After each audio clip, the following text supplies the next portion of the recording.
Selama 1,5 tahun lebih proses belajar mengajar dilakukan secara daring, tidak saja membawa dampak pada orang tua dan anak didik yang mengalami tekanan psikologis. Ternyata belasan guru di Denpasar juga mengalami depresi.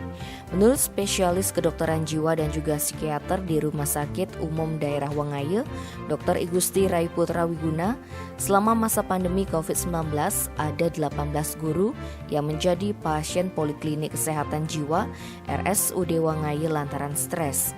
Meningkatnya stres pada guru lantaran perubahan sistem proses belajar mengajar yang dinilai cukup memberatkan.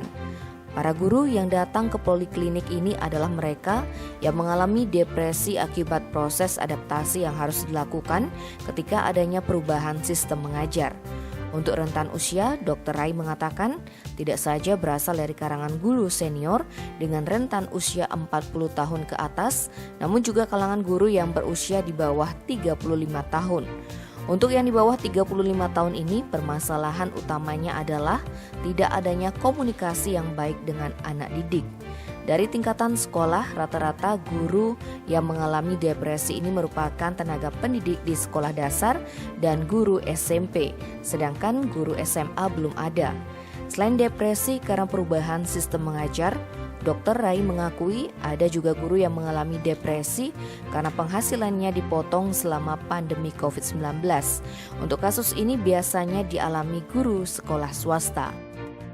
Tim Bali Express melaporkan.